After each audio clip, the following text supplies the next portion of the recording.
Welcome back, my friends, to AA Recovery Interviews. I'm your host, Howard L., and I'm an alcoholic. Sober since January 1st, 1988, one day at a time. I'm grateful you've joined us. AA Recovery Interviews is the podcast where Alcoholics Anonymous members from around the world share their timeless and extraordinary stories of experience, strength, and hope. To date, there are more than 175 awesome interviews in the AA Recovery Interviews podcast series. Listen to every hour-long episode on Apple Podcasts, Spotify, YouTube Music, or wherever you get your podcasts. You can also listen on the website aarecoveryinterviews.com. Every story is a powerful testimony of the recovery available to all in Alcoholics Anonymous. Today's an encore episode of my interview with Terri S., originally released as episode 83 on June 22, 2022. Terri has been a sober member of Alcoholics Anonymous since August 2003. My guest on today's show, Terri S., first overdosed on pain meds when she was only 6 years old. Living in a Brooklyn apartment with her father, who was a heavy drinker, and her mother, who was chronically ill, suffering with Crohn's disease, Terri had been given a tablet for stomach pain, likely exacerbated by her dysfunctional home life. Reasoning that if one pill eased her pain, the whole bottle would be even better, Terri found and swallowed all of her mother's pain tablets. She somehow survived, but the die was cast for a life dominated by drugs and alcohol. By 14, she was actively using and drinking to escape the harsh realities of her home life. By her late teens and 20s, she was flaunting an ability to drink and drug more than her peers. Very much the functional alcoholic, Terri continued drinking and using largely without major consequences, but her life was slowly spiraling downward. By her early 40s, at the point at which her alcoholism and drug addiction were winning the battle, Terri was faced with the cold reality that if she didn't stop, she was going to lose both her husband and her job. Making the right decision at the right time, Terri finally made it into AA in 2001, until a week-long slip on pain meds in 2003. She quickly redoubled her efforts in the program through intensive work with her sponsor. She also became actively involved in service work for her group, which she credits with helping her stay firmly attached to AA. Over the years, Terri has made regular meetings a mainstay of her recovery. She's also sponsored many women in the program as insurance against that next drink. In the midst of working a good AA program and passing on to others those many gifts of sobriety she has achieved, Terri has fought her own battle with the same Crohn's disease that afflicted her mother. Fortunately, she has responsibly handled the medical interventions necessary for living with that disease, while maintaining complete accountability to her sponsor and fellow AA members. Terri's ability to stay sober through AA has very much informed her daily battle with Crohn's disease and vice versa. For those recovering alcoholics who face similar battles, Terri's experience speaks of hope for living with whatever health challenges come our way. I'm grateful Terri agreed to share her remarkable story of healing and courage on this episode of AA Recovery Interviews. So please enjoy the next 60 minutes with my friend and AA sister, Terri S. Hi, I'm Terri. I'm an alcoholic. Hi, Terri. I really appreciate you joining me today on AA Recovery Interviews. It's a real pleasure to see you outside of the Zoom meeting that you and I go to once a week. And I've gotten to hear you share on there little bits and pieces of your story. But you're joining me from Miami, aren't you? Actually, Fort Lauderdale, Florida. I actually went on my honeymoon to Fort Lauderdale from Texas. And you stayed married. Yeah, it was amazing. I mean, that was over 35 years ago. Good for you. I appreciate you taking the time to do this today. My pleasure. You've been doing a lot of service for that Zoom meeting, but before we move along, I wanted to just ask you, how long have you been sober? Actually, my sobriety date is the same day as my birthday, which is August 9th, 2003. Wow, okay, so you have coming up on 19 years? Correct. Amazing. That is pretty wild. And you've been doing some great service work on that Zoom meeting that you and I know each other from. How is being of service in the Zoom age feel to you, and how does it affect your quality of your sobriety? Well, to be perfectly honest, Howard, this whole pandemic has been a silver lining to me. Has it? Yeah, well, unfortunately, I had to postpone my interview with you last week due to some chronic pain I suffer with sometimes. And the Zoom, I became the little old lady that brought the pillow to the meeting to sit on to be comfortable. Yeah, Zoom came along just in time for me to be really comfortable at home. I did start my home group meeting on Zoom when we figured out how to do that. And so Zoom has been a lifesaver to me, and it brought me to you. Yeah. And countless others internationally. So I absolutely love it. Isn't it marvelous that we're able to use Yeah. the technology? Somebody reminded me of something that I had completely forgotten, and that is somewhere in the foreword to the 4th edition, there's something that talks about talking modem to modem.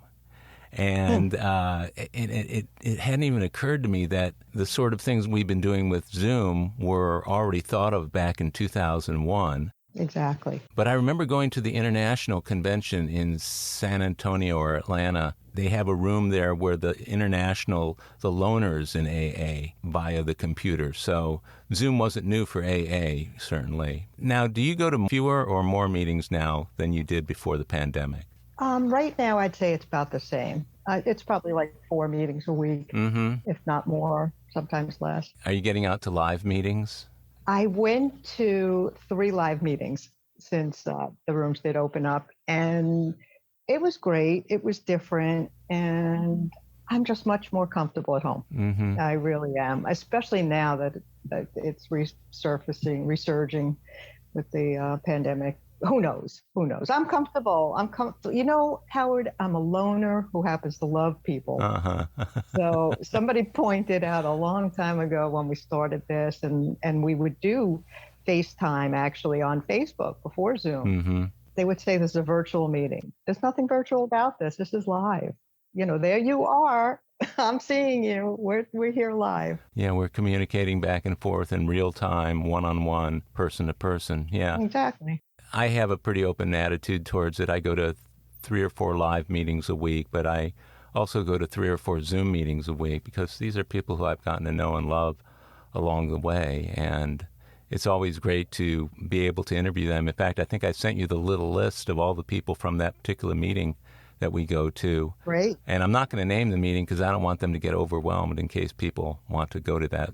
So I usually keep that anonymous. But that particular meeting, we've had, 6 or 8 people from that meeting tell their stories in this interview format, and it's worked out quite well. And I've listened to quite a few of them. It's great. Oh, good. It's great. Good. Well, I'm glad to hear that. So let me ask you, we're looking back at August of 2003. What was happening just prior to you getting to AA? Was it a sudden entry into the program? Was it gradual? What was going on? Well, to be honest, it was really gradual. Mm-hmm. I was introduced to Alcoholics Anonymous in the early 80s through a really good friend of mine who decided to get sober. Mm-hmm. And knew, rightfully so, that I could use a seat in AA, but would never suggest it to me. And I missed her company. I'm like, where are you going? What are you doing? I missed my partying buddy. Mm-hmm. And she kind of drifted away, but we remained good friends. And then I moved to a building, and the guy that lived upstairs from me, when I'd run into him in the hallway downstairs, the lobby, he said, you want to go to a meeting? I didn't even know this guy. And I'm like, why is he, now this is in the 90s, early 90s. I'm like, why is he saying I need a meeting? But actually, I came into Alcoholics Anonymous in 1994 for myself to get the boyfriend back. Uh-huh. Okay. Which I did, and did the first 3 steps, got on my knees and did that 3rd step prayer without being struck by lightning or God, and never continued with the steps. And after about 6 months, never really continued with the meetings at Cato Med. Was that an ultimatum that you were given, either go to AA or we break up type thing, or? No. What made you decide in 94 to go? I knew that I had lost the best thing that was probably ever going to come into my life. I mean, he's a terrific man. We're still together today. And he was a blind date in 93, and thank God I brought my seeing eye dog. And my seeing eye dog was able to tell me, you don't want this one to go, So, yeah. So I did it to get him back. You saw that for yourself. It wasn't, that was something you came to on your own, as opposed to him saying, Terry, we got to talk, or you've got to stop or slow down. He doesn't like confrontation, and he just quietly disappeared. after 3 months of dating. Huh. And it dawned on me that he's just drifting out. I had to track him down and go, what's the matter? What happened? And he said, we're just not on the same page.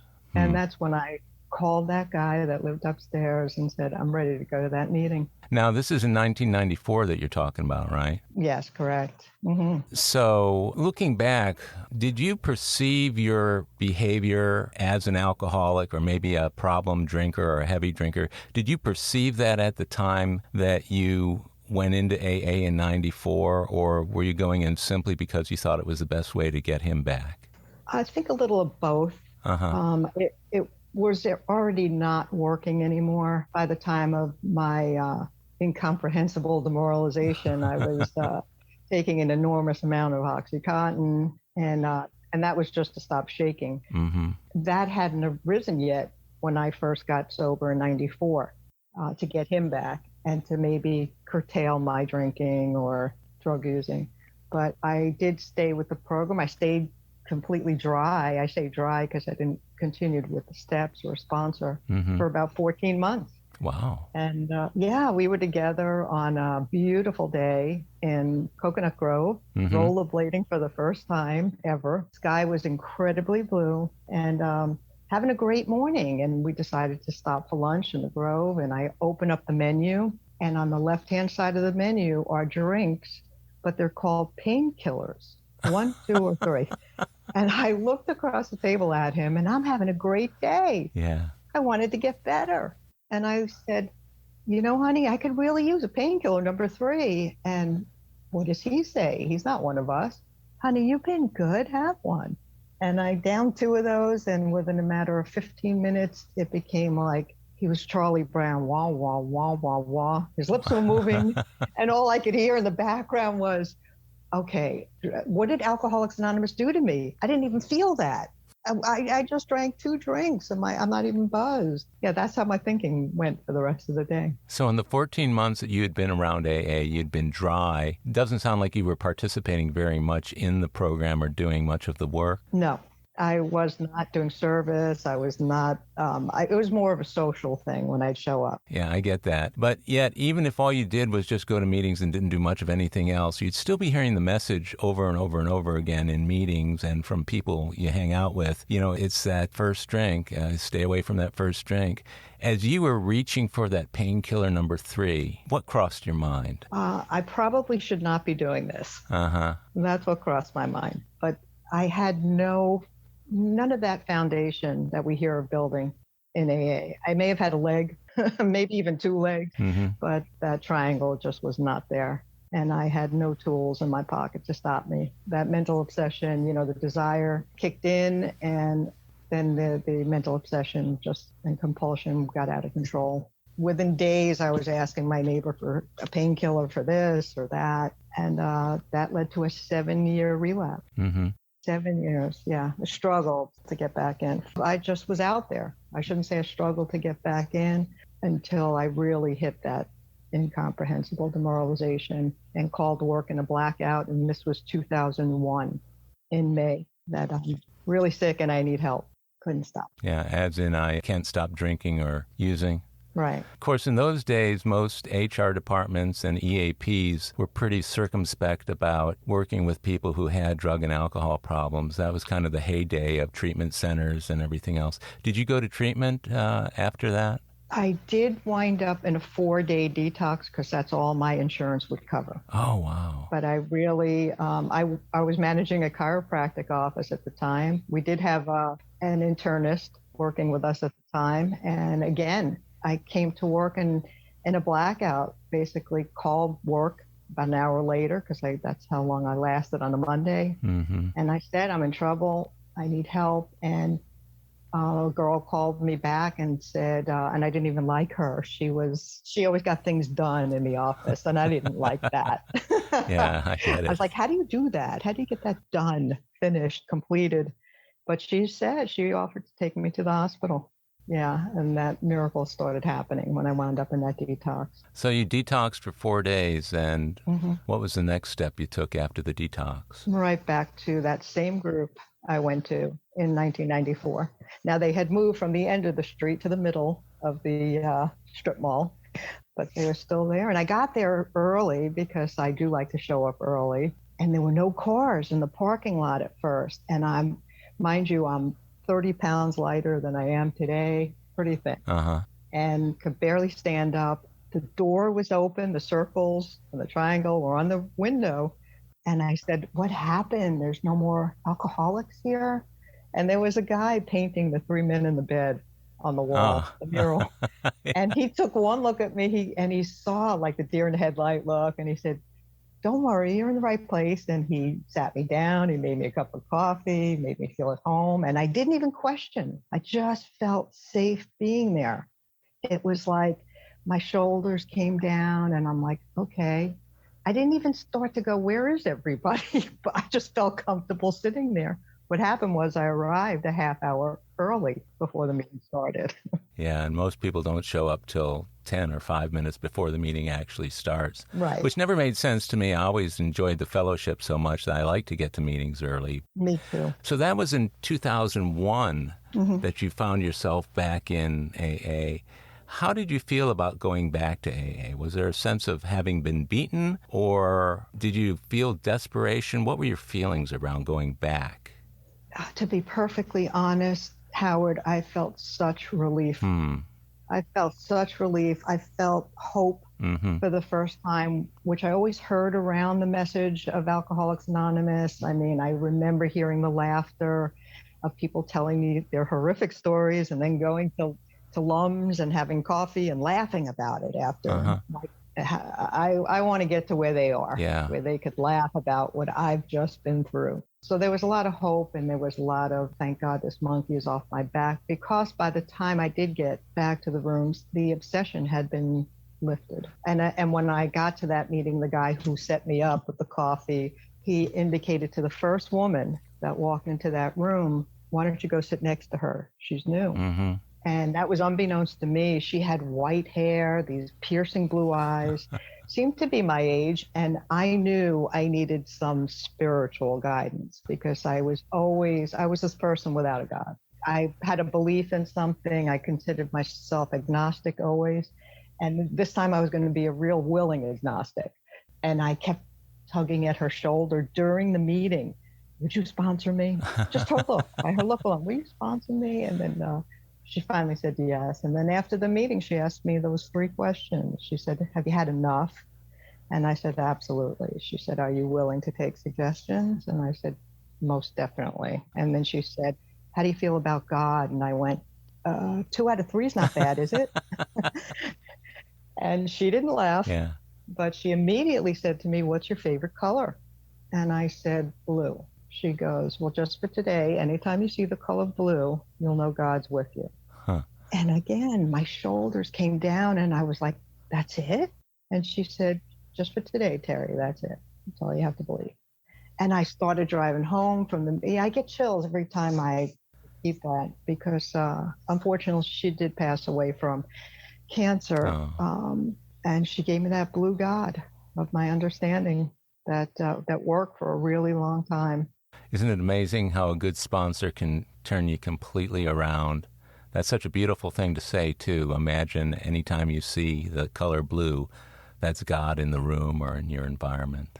And driving home from that meeting, I started noticing all the blue cars. I started noticing the fire hydrants in my area were painted blue caps. I said, oh, look at that, God's on the fire hydrant. And, it's pretty wild. Yeah, I love that. That's such a great story.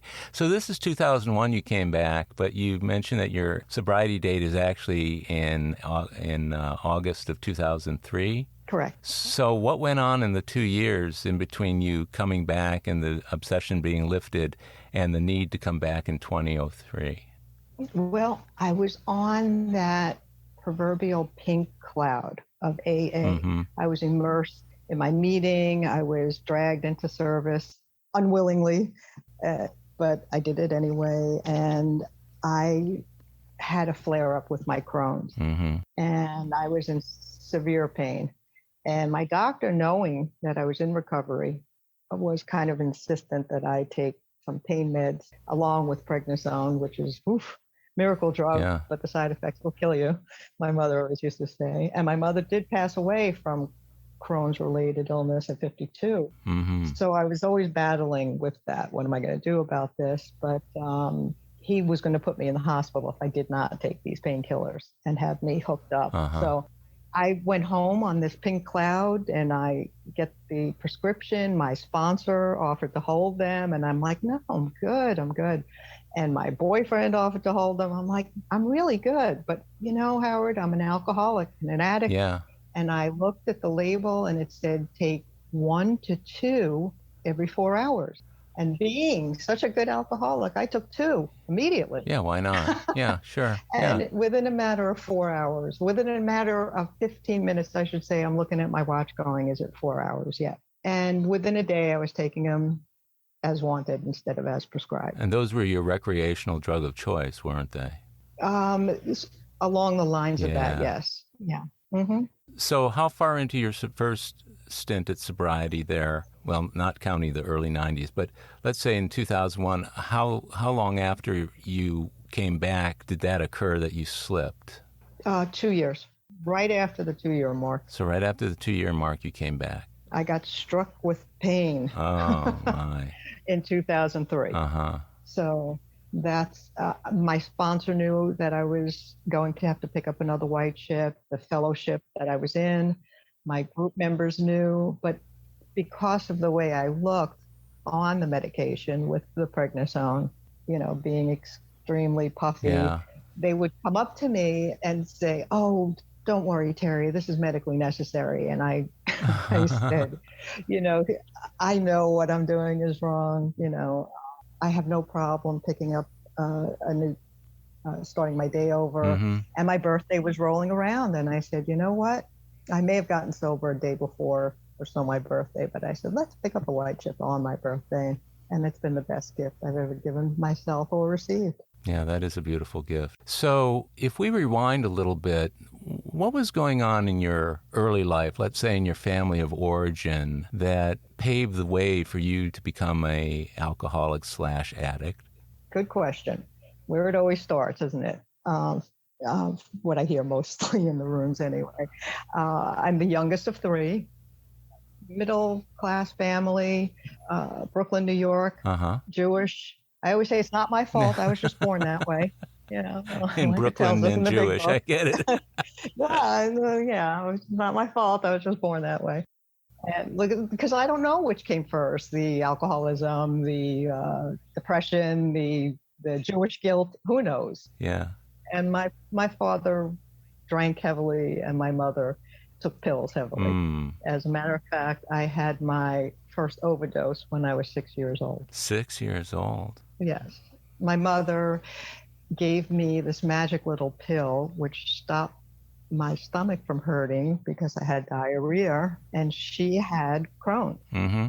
And unbeknownst to me, where she kept the pills was on the top of the actually in the kitchen by the sink in the cabinet. And I knew, Howard, at the age of 6, if that one little pill made me feel that good, the whole bottle probably gonna make me feel a lot better. And I climbed up, took the whole bottle, proceeded to just sit outside the kitchen. My mother was busy in the room doing whatever she was doing, but I don't know what time later she found me laying against the wall, and I finally confessed to her I took the whole bottle. Oh my God. Now, believe it or not, her doctor said, well, it'll pass. How many were left in the bottle? I can't imagine to this day that a mother didn't drag the kid to the hospital and pump the stomach, but that wasn't done. And later that night, from what my sister told me, it was a neighbor that was a doctor that saved my life. He said, you must keep her awake. You must keep her drinking coffee. She has to get this out of her system, and don't let her go to sleep. So for 24 hours, they had me pacing around the house, up and downstairs, and people were coming over and playing with her animals. You're just a little kid at that time. Yeah, but you want to hear something really wild? I had my first spiritual experience at that age also. As I was laying on my parents' bed, I could hear, and my face was down, and I could feel like a hand on my back. Mm-hmm. And I swear I could hear people saying, "We're losing her. We're Mm. losing her." And I got up from the bed. Mm-hmm. This is all in my head, and I'm flying. I'm flying throughout the house, and I'm flying through every room in that house. I see my brother sketching in his bed, and I'm just about to go through the break front window of the house, and I feel these hands pull me back down onto the bed with a hand back on my back. And I guess I'm supposed to be here. Yeah, there's more than one story like that, that I just got stupid It's lucky. kind of an out-of-body experience, huh? Oh, literally, physically, mentally, and spiritually, yes. To have it that young in life, too. And that was during my questioning years of about God. I grew up in a predominantly Jewish Christian neighborhood, and I always wanted what they had because they had the tree Oh, with all the yeah, yeah, presents yeah. and festive, and we had that little lamp, which sometimes worked, sometimes didn't. And you can only get so many menorahs before the thrill runs Or out. dreidel, Or dreidels. your little dreidel I with the I felt chocolate the same coins. way when I was a kid. My next door neighbor was Catholic, and they always had the big tree, and they got all these giant presents. And my parents would always try and space it out, 8 small little gifts, that meant nothing. Right. And so if I didn't resent being Jewish when I was a kid, I certainly didn't find it very convenient. So Yeah, and very solemn. I remember my parents would drive us to temple. We weren't supposed to drive. hmm We were supposed to walk on the high holidays. And they would drive us, but drop us off a block away to make it look they like we like to walked make you. to temple. That's why. So the hypocrisy was always like, what is this God thing? And I would sit and I would swear we were all aliens. Yeah. I would look up at the stars and go, there's got to be more to life than just what's here. And that was also at 6 years old. Well, fortunately, you were living in a predominantly Jewish area, so you didn't have to cope with some of the things I had to cope with when I was young, when we lived in Ohio, and we lived in a predominantly non-Jewish neighborhood when I was a kid. And my older brother, he used to get chased and beat up all the time. And finally, my folks got smart and they moved us to a predominantly Jewish part of town, and that made a lot of difference. But when that's happening to you when you're a little kid, you kind of put your own 2 and 2 together, and you come up with some kind of answer that usually means you start to feel agnostic. And that's how it was for me. It sounded like. Exactly. So you're 6 years old, you have this OD experience. When do you recall that you first took a drink or drugs of your own desire to do it? Probably at the age of 14, I want to say. Mm-hmm. Aside from my brother trying to get me high with pot, 14, we started going out as kids and buying little bottles, tequila sunrise in a bottle, and MD 2020. Whew. And it tasted good going down, but with cheese doodles coming up is not a good mix. No fun at all.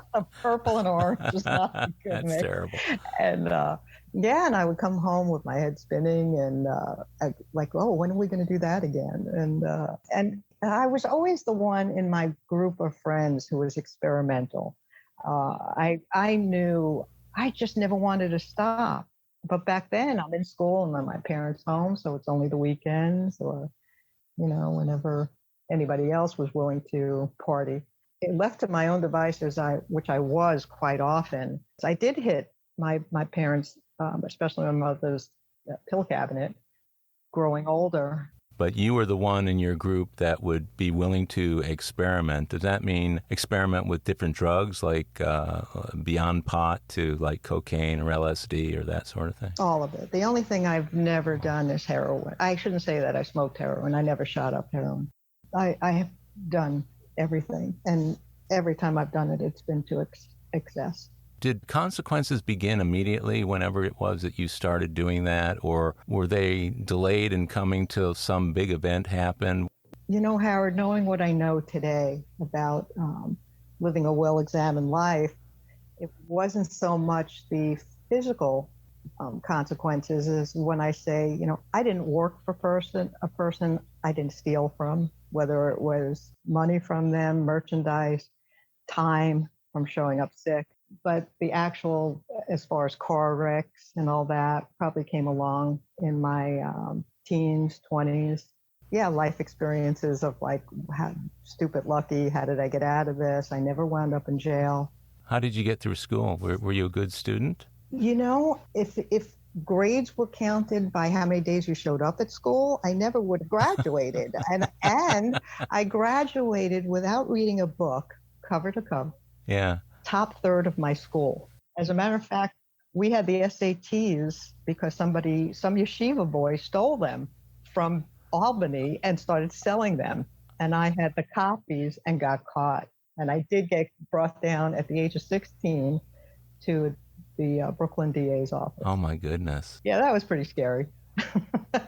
So what was the outcome from that? My mother cursed them out from here till tomorrow and said, how dare you bring my daughter without notifying her parents? And my mother was a character. My mother was beloved by many. She was a great friend, but not the best mother. But nothing ever came of it. I was supposed to be suspended, and she threatened to sue them. And they did cancel the test that year.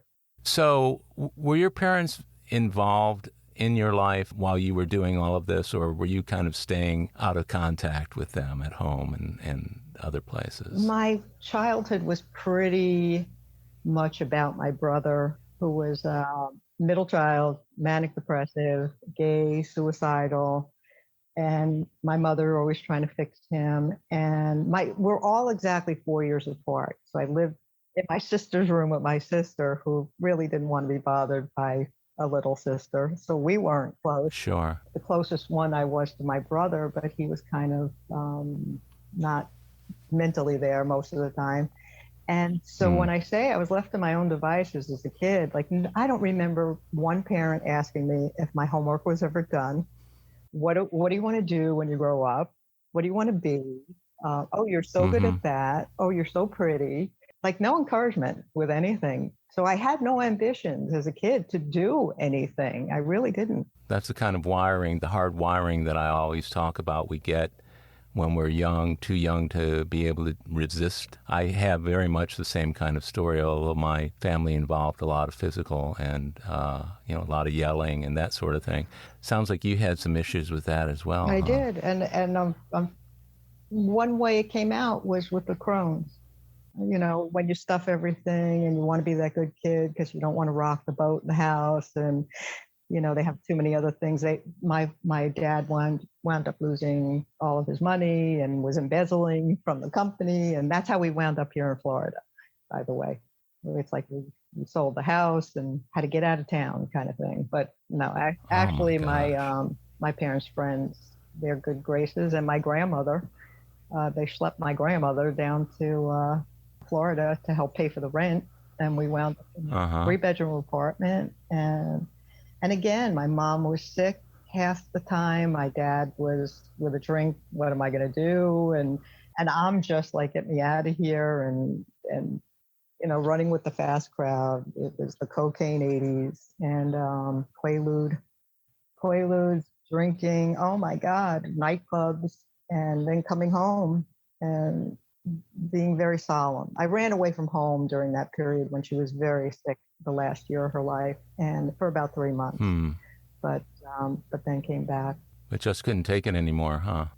Well, it started to smell like a hospital when I came home. It was very sad, and when you're a caretaker, and you can't fix somebody, and at the age of 26, I didn't know how to fix them. I would take her drugs. I would take her to a doctor and take some of her Demerol before I drove her to the doctor, just to tolerate being there with her. So, so it was crazy scene, very crazy. Yeah, that goes to the answer to most of our questions, I think. No wonder I became an alcoholic and drug addict. That escape, especially to new crowds of people, did you receive what you needed interpersonally, or with regard to your own personal relationships? Did you receive that from the crowds you were running with, or were you an outsider? I always felt like an outsider. I mentioned earlier I'm a loner who happens to love people, and it's so true. I don't mind my own company, but I do love people, and I could get along with Mm-hmm. anyone. When I'm out, especially today, I always make sure I converse with somebody in the store that's working and how are you doing today? Mm-hmm. And everybody always found it. I've been told I'm a good listener and I'm easy to talk to. But the bad part about that is you pick up a lot of needy people along the way in doing that. Mm-hmm. So as I gotten older and maintained my sobriety, especially with sponsorship, it's like I'm here to give you what I got on how to stay sober, but I'm not your bank, I'm not your therapist, I'm not your lawyer. I get that.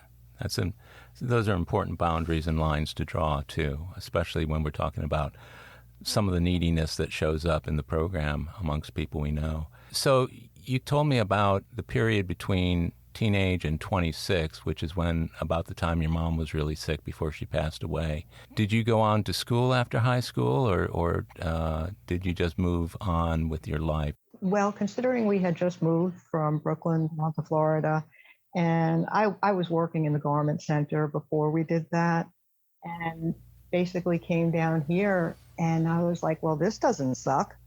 Like after living in Brooklyn in an apartment for the last year, and I opened up the doors to this apartment where we're on the bay and it's sunny and it's beautiful. And, Mm-hmm. I spent the next year in the sun sitting on the deck collecting unemployment.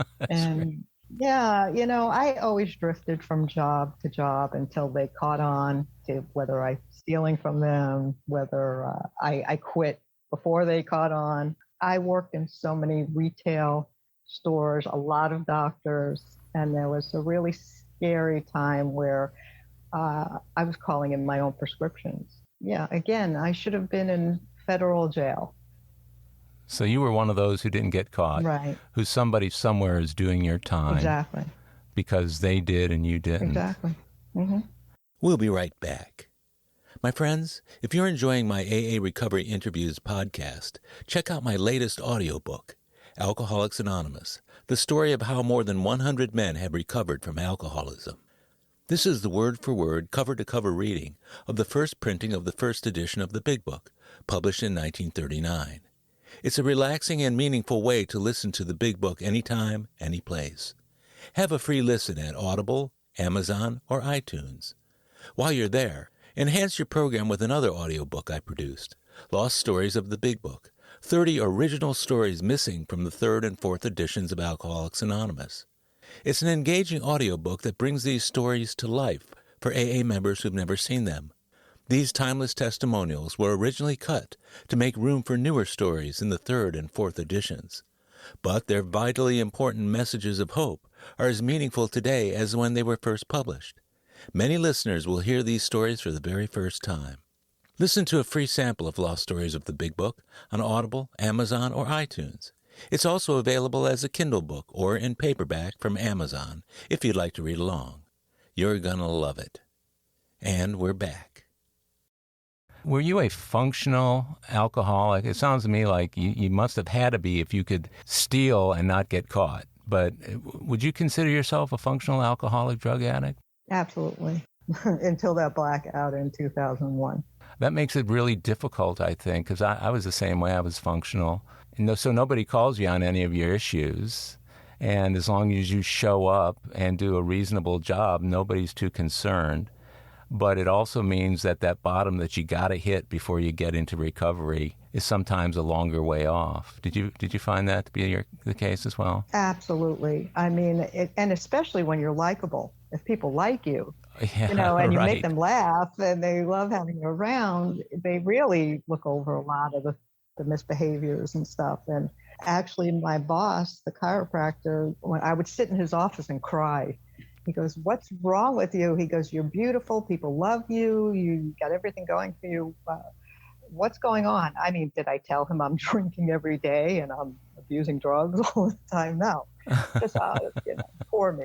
Yeah, I get that. That's part of the problem of being an affable drunk or drug addict, is that, there's nothing about your behavior that would lead people to think you need some help. I mean, when you're a morose, down-in-the-mouth drug addict or alcoholic and mean and nasty and everything, people know you need help. But when you're affable and likable, people are willing to put up with you because you're the entertainment for the evening. Right. So at some point, that kind of game stops working for you. At what point did you feel like you had exhausted all of the patience and tolerance of your friends for your behavior? Well, to be honest, I was isolating big time. The last year of my alcoholism, I was in a room. I'd go to work. My boyfriend and I were not living together, so he didn't see what I was doing. He had no clue what I was doing to get what I needed to get, and it became a vicious cycle of 24/7. I mean, I could not stop what I was doing. And at one point, I needed it just to function. And like I said, if it still worked, I would not be here today talking to you. But there was no amount. Like when it tells us in the big book, one is too many, 1,000 never enough. It got to that point where it didn't matter how much alcohol I had. It didn't matter how much Oxycontin I had. It wasn't working. It wasn't that same first high, or the party is now begun. For the last 7 years of my alcoholism, it was, I would have wanted to die. It wouldn't have mattered if I woke up or not. It was more just existing than it was living. So, was there ever a time during that miserable period at the end where you reflected back on that little 6-year-old girl and the experience that you had? I believe I did, because the question always came about, like, with seeing everything that goes on in the world. And there's always been something ever since I've been around, a major catastrophe and a lot of hatred, a lot of bigotry. And, if there's a God, how can it be so cruel like this? And why do the good suffer and the ones that really should don't? And so there would be questions of that. And that's why I say when I did wind up in that 4-day detox, and I slept for a day and a half. So there's really only, a day and a half of meetings that people brought in that I was going to. And if you ask me, Howard, I would tell you that I felt like I was there for 28 days. I didn't want to leave. But that hand touched my shoulder, not the 5 other people in front of me when we were leaving the lockdown. They said, don't wait to get a sponsor. Don't wait. And we didn't do that to the 4 people that just left in front of me. So that's why that day when I went back to that room, that next day, I was grabbing that woman by her shoulder. Would you sponsor me? And she had just had surgery on that shoulder to remove some cancer. And and she said, yes, I'll sponsor you. Please stop squeezing my shoulder. I had surgery. Wow. Yeah. So that was in 2001. 2001. When I wound up in detox, yes. Right. Now, when you got back in 2003, what kind of contact had you had with your sponsor during that time? Were you still very much in touch? Absolutely. So your slip was actually a very short period of time, huh? Exactly. It was maybe a week or 10 days. Okay. Yeah, I'm trying to get the time frames here because 2001 to 2003 sounds like you were out for 2 years, but actually you were working the program during that 2001 to 2003 period? Yeah. I never stopped going to meetings. Huh. I was still working. I was on that prednisone, on those painkillers. And when I started abusing them, I would tell my sponsor, and I would discuss with the meeting before the meeting after the meeting, that I'm going to have to pick up another white chip. Yeah. And people really didn't, aside from just seeing me look like Elvis, they had no clue what was going on with me, because not many, except for my sponsor, maybe my inner circle, knew what was going on. So my sponsor just said, you'll let me know when you're ready to do steps or again, and start your 90-90. And I really didn't even feel bad. Like when I hear people say, I get very sad when I hear people say they lost that time. No. Not even from 94. I didn't lose any of it. I willingly gave it up. but I didn't lose the precious amount of information and knowledge that I got from being there all that time. Yeah. Yeah, I agree with you on that. In fact, there's something that I say to people all the time, and that is, Terri, you have something I don't have, and that is you have the experience of having been in and gone out and come back. Mm-hmm. I got sober 34 years ago, and I haven't needed to go back out. Not that I haven't wanted Right. to, but just about the time that I wanted to, people would show up in meetings or via my sponsor, or something would happen where AA would kind of lasso me back into the middle. But I agree with you 100%. That experience has not been lost. Mm-hmm. The question is, can we learn from it and not let it happen again? Absolutely. And I have been put on pain medication, and I lost the luxury of abusing them. Listen, that's a very slippery slope with a lot of people. And I know this is a program of action, and that's why I have the sponsor that I have today, which is a very disciplined, steps-orientated sponsor. And I sponsor women, and they're the ones who always save me, Howard. I mean, especially during the pandemic when we couldn't get out, and the calls that I would get. Yeah. Just like you said, when you're questioning, is this all worth it? And I would get out of self because a sponsee was calling me with a problem. A new sponsee I'd meet on Zoom would ask me to take them through the steps. So that commitment of, I need to stay sober so I could be of service to others. I don't know why this program works, but I know how it works because it tells me on page 58 of the big book. They're in black and white. And if I continue to do that, like my sponsor suggests, on a daily basis, I mean, at 10 years of sobriety, I did work the steps again with a new sponsor who happens to be a friend of mine that I got sober with, who's a gentleman that I was very friendly with. He moved out to California, and I saw what he was doing with his life. And I said, at 10 years of my sobriety, why am I still coming home and kicking the dog and beating up on my husband? I'm treating everybody else good except the people who love me the most. What's wrong with me? And I asked him to work the steps with me because I'm obviously missing something. And that's when my real spiritual journey began. You kind of had a spiritual awakening at 10 years sober. And continually since then. And continually. That's really amazing. So when you came in 2003, you started working with your sponsor. What were some of the other things that you started to do over the growing term of your sobriety? Well, it was always involvement, always having a job in AA. Always having a home group, because I love the sayings. I wear them like pearls. You know, if you don't have a home group, you're homeless. If you don't have a sobriety date, you know, you're not sober. You know, what is that day? And those things meant a lot to me. And to always have a job in AA, you know, don't be that same thief that comes in and takes everything and then just walks away with all the goods. And the sad part is, I feel bad for the people that don't have the ability to give this to somebody else. And trust me, everybody's got a job in AA, and just showing up at a meeting continually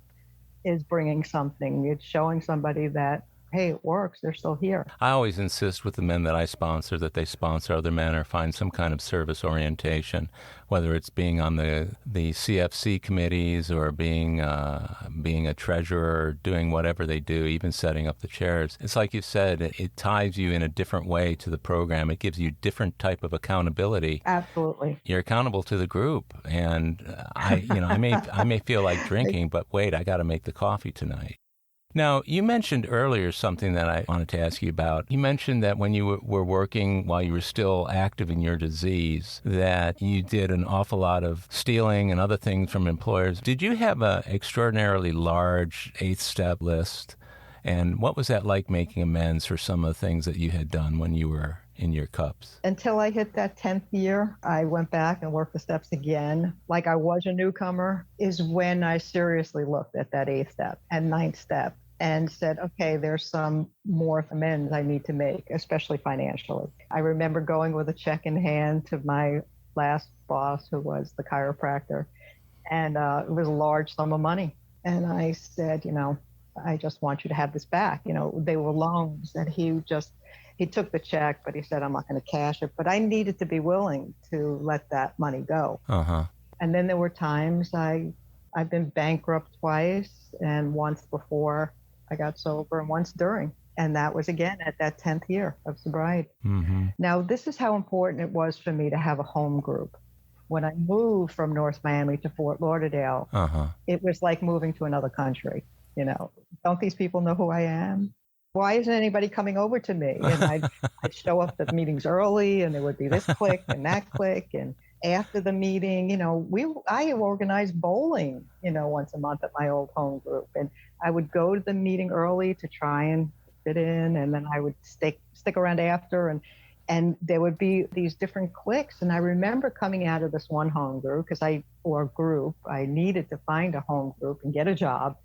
And I was spinning around doing a 360 saying, doesn't anybody go for coffee around here? And one girl came up to me. Now, of course, it wasn't the one girl that I wanted to come up to me, but what am I going to tell her? No, you're not good enough for me to go to coffee with. But I'll never forget people like that, you know, like when I should. But so it's important to me. So then I left to go away with my boyfriend for the weekend, and I had to confess to him, I'm gambling online. I think I'm a poker player, and proceeded to lose some more money that I didn't have. And this was by slipping away. I was slipping of not being able to fit into a group, and a light went off in my head. I said, I need to go back to that group and get a commitment. And I went Monday, and sure enough, that was when the business meeting was, that Monday after the meeting, and what was open, the treasury. And I'm like, well, I'll do it. So 2.5 years. Yeah, you know, that's not a coincidence. It's just not. It's really not. No. Absolutely. That's God doing for us what we couldn't do or wouldn't do for ourselves. Wow, what a turnaround. So it took 10 years for you to get to the point at which some of the stuff really started to set in. What's your sobriety been like in the last 9 years since? Is there any comparison to the first 10 years, or is this a completely different Terri?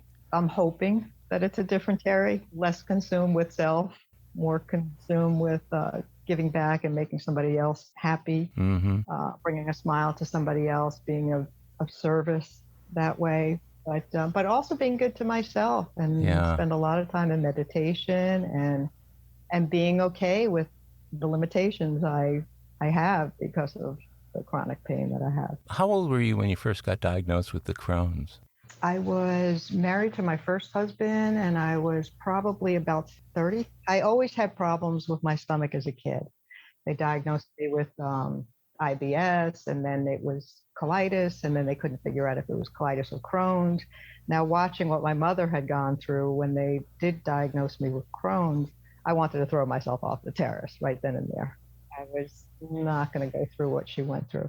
And especially when they wanted to give me prednisone, because she always used to say, it's a miracle drug, but the side effects will kill you. And she wasn't too far off. I just had a call this morning from a woman in the program who's on a ton of prednisone and feels like she's relapsed. So I know that feeling. So when you came in addition to the alcoholism, you had the Crohn's, which was constant pain? Most of the time. I've had other things happen since then. Yeah, you know, it's funny how I'm never sick or don't feel anything when I'm using and abusing, you know, drinking. You know, never even sick with a cold, and then all of a sudden you get sober and everything hurts.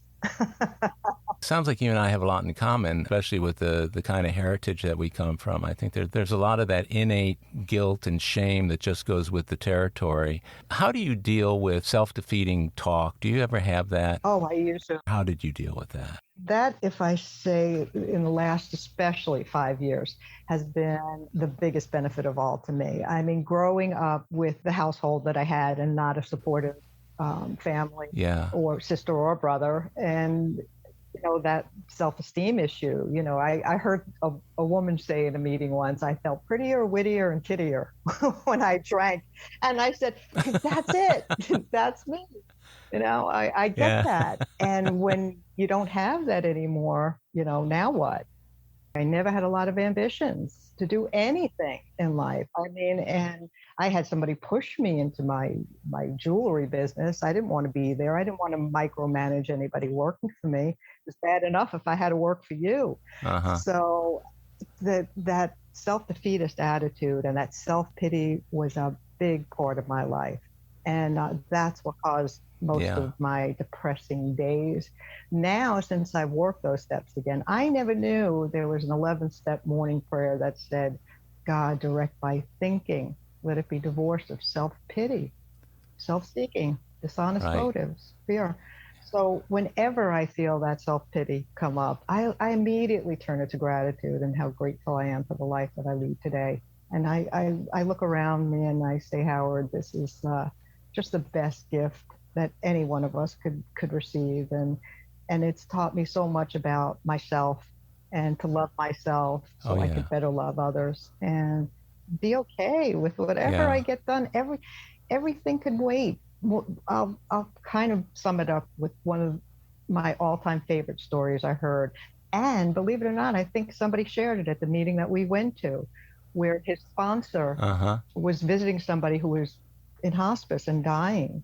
And he would sit with those late Uh-huh. night conversations. And he said, and he had so many years of sobriety. And he said, knowing what you know Uh-huh. now, is there anything in your life you would have done different, now that he was dying? And he looked right at him and he said, I would have worried less. And I walked out of the meeting that I heard that in that day at my home group, and I immediately stopped worrying as much as I used to. And worrying about my Yeah. needs and myself was a big part of that. And isn't it amazing that it takes what it took to get us to the point where we're open to doing that kind of stuff? Because I can be about as happy as I choose to be on any given day. I have to be really clear, though, that I'm still an alcoholic, and I'm still the guy who, like you, I didn't really have any ambition. The reason for that was because I never had any direction as a kid. It's really tough to know what to do next, but for you, what have been some of the most memorable gifts that you've experienced in your 19 years, let's say even 21 if we count the first go around? Number one, I have to say my relationship with my husband, who's been with me for close to 30 years now. That's amazing.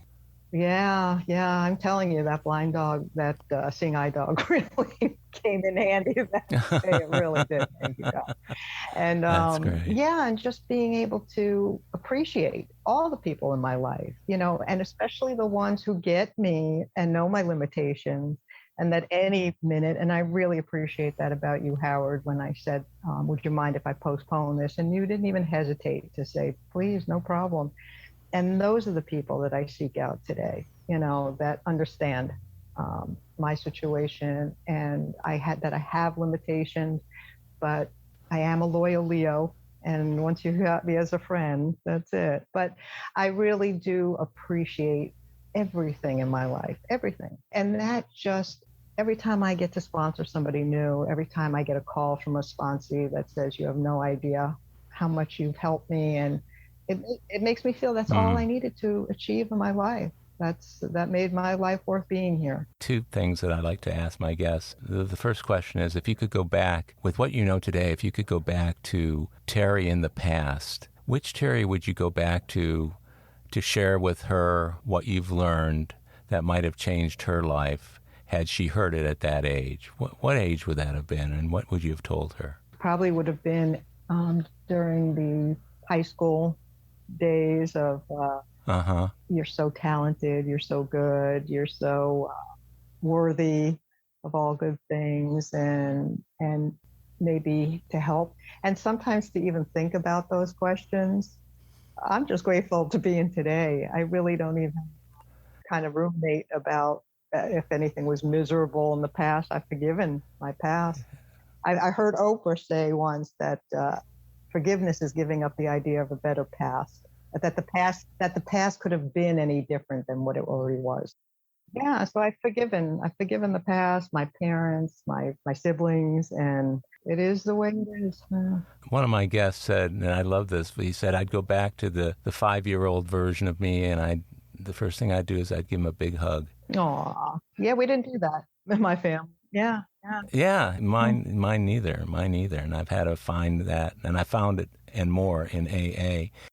This podcast is being listened to all over the world to differing degrees, but is there any final message that you'd like to leave for the people listening that might make a difference in somebody's life? The only thing I do 100% is this program.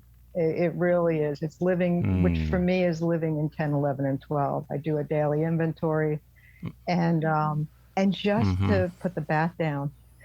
Don't beat myself up over the past and your life, start to learn about taking care of you and what makes you tick instead of trying to change everybody else. And it's possible just to be here and always have that job in AA. Always have that job, always have that home group, always have that commitment. And your life is going to change just even by osmosis, just by being there. It will change. We're going from one change to the next and one passing to the next. And at the end of the day, if I can lay my head down on my pillow and know that I've been a decent person that day, right. A, I haven't drank. B, I've probably been to a meeting and done some service work, so I'm already on the plus side of the scale. And, it does a lot for self-esteem and just self-love. To me, too. Absolutely. I had to be rid of self. Otherwise, it would kill me. Well, I really appreciate you doing this today, Terri. I've just learned so much about you, and in such a short period of time, how well you and I have connected. Our backgrounds, I mean, my mother was from Brooklyn and had a lot of relatives in that same part of Brooklyn that you lived in. But it means the world to me that you would come and share some of the intimate parts of your life as they relate to the disease of alcoholism and drug addiction, and your experience in being, let's say, redeemed by the program of Alcoholics Anonymous. I want to thank you for doing this, and as I tell all my guests, I love you, and I want to wish you continued success on your sobriety. And the great thing about it is, even though you're down where you are and I'm over here in Texas, we'll still see each other at that London meeting. Yeah. And thank you so much for making me feel so welcome there also. I couldn't have gotten a better greeter and a better chair that was there that called on me, even when I was in bed with my hair, my two hairs in place. I made sure my camera was on so they'd know it's a live person. Oh, but yeah. I'm so grateful to be doing service there. It's a wonderful group of people, and it's got long-term sobriety, which is what I was looking for. So right, and this is good service work, what you're doing here, right now. And again, many thanks for doing this, Terri. I'm honored that you asked me, Howard. Thank you. Well, my friends, that's a wrap for today's episode of AA Recovery Interviews. Thank you for tuning in. If you enjoyed AA Recovery Interviews, will you please tell others how to listen to it? It's another helping hand we can all extend to alcoholics everywhere. If you want to contact me directly with any comments, questions, or suggestions, simply email howard@aarecoveryinterviews.com. By the way, this podcast strictly adheres to AA's 12 traditions and all General Service Office guidelines for safeguarding anonymity online. I pay all production costs. AA Recovery Interviews and my guests do not speak for or represent AA at large. This podcast is simply my way of giving back to AA that which has been so freely given to me. The next episode of AA Recovery Interviews is on the way, so keep coming back. It'll be here soon.